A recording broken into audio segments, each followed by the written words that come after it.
మాటలను వినండి. దేవుని గ్రంథములో ఇలాగున వ్రాయబడి ఉన్నది. అదేమనగా, దేవుడు లోకమును ఎంతో ప్రేమించెను, కాగా తన అద్వితీయ కుమారుని యందు విశ్వాసముంచు ప్రతి వాడును నశింపక నిత్యజీవం పొందినట్లు ఈ లోకమునకు ఆయనను అనుగ్రహించెను అని రాయబడింది. ఆయన ఎంతగా మనల్ని ప్రేమించి ఉన్నాడు అనగా, ఒక ఉపమానంలో ఆయన ఈ రీతిగా సెలవిచ్చి ఉన్నారు. ఒక ధనవంతునికి 2 కుమారులు ఉన్నారు. వారిలో చిన్నవాడు తండ్రితో, తండ్రి, ఆస్తిలో నాకు వచ్చు భాగమును పంచివ్వమని అడిగి ఉన్నాడు.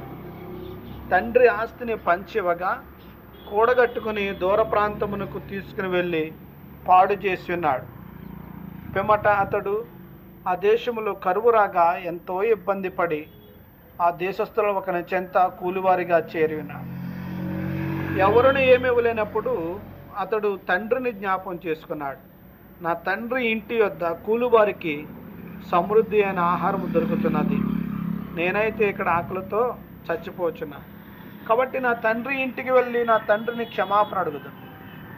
తండ్రి, నీ కుమారుని అనిపించుకోవడానికి యోగ్యుడిని కాను, నన్ను నీ కూలి వాళ్ళు ఒకనిగా చేర్చుకొనుము అని. తండ్రి ఆ మాటలను ఏమీ పట్టించుకోలేదు. కుమారుని ఇంటిలోనికి చేర్చుకున్నాడు. పాడైన తన కుమారుడి యొక్క పరిస్థితిని తండ్రి బాగు చేసుకుని ఉన్నాడు. చేతి వ్రేలికి ఉంగరమును ధరింపజేశాడు. కుమారుడిని ఇంటిలోనికి చేర్చుకున్నాడు. ఇది దేవుని యొక్క ప్రేమకు నిదర్శనమైనది. దేవుడు మనల్ని ఎంతో ప్రేమిస్తున్నారండి.